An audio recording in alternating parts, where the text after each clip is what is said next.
Let's talk about bubbles in the market. Many are speculating that we're in another bubble right now. So what can you expect and what can you do about it? Let's turn back the clock and talk about some lessons we can learn from the dot-com bubble bursting and how we can apply them in today's market.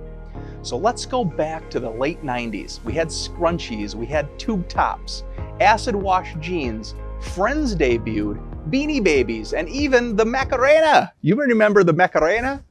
I barely remember it, as you can see. Yep, you remember now. Now, do you remember the dot-com bubble?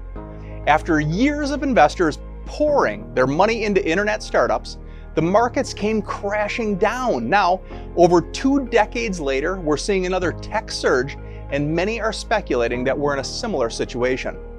Now, one similarity between now and the dot-com bubble is the spike in IPOs, or initial public offerings.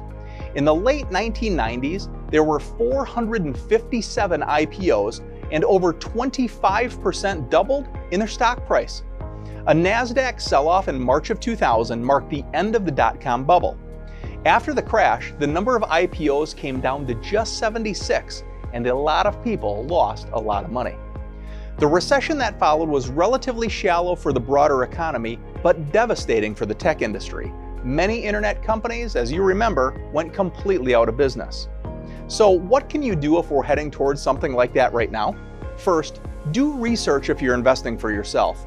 Back in 2000, tech stocks came crashing down because they had reached values they just couldn't sustain. These were investments based upon innovation rather than revenue or profit. The internet was cool, it was a futuristic concept. Today, use it as a tool. One you can use to research an IPO's business model, scalability, future business development, and company profitability before investing. Now, second, keep your eyes and attention focused on your long-term goals. I've said it a million times, but it's essential. Time in the market beats timing the market. Even if these companies are overvalued currently, taking the long-term perspective means you should pay more attention to the core business concept that made them successful in the first place. Let's take Amazon as an example. Back when the dot-com bubble burst, Amazon stock fell tremendously, but the core business model was there and they didn't go under. Now lastly, diversification is always your friend.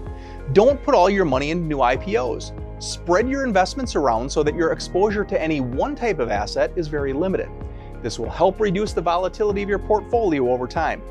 Now, with market bubbles, it's hard to see them coming until after they burst. And even though the market crashed after the dot-com boom, many innovative ideas still live on today.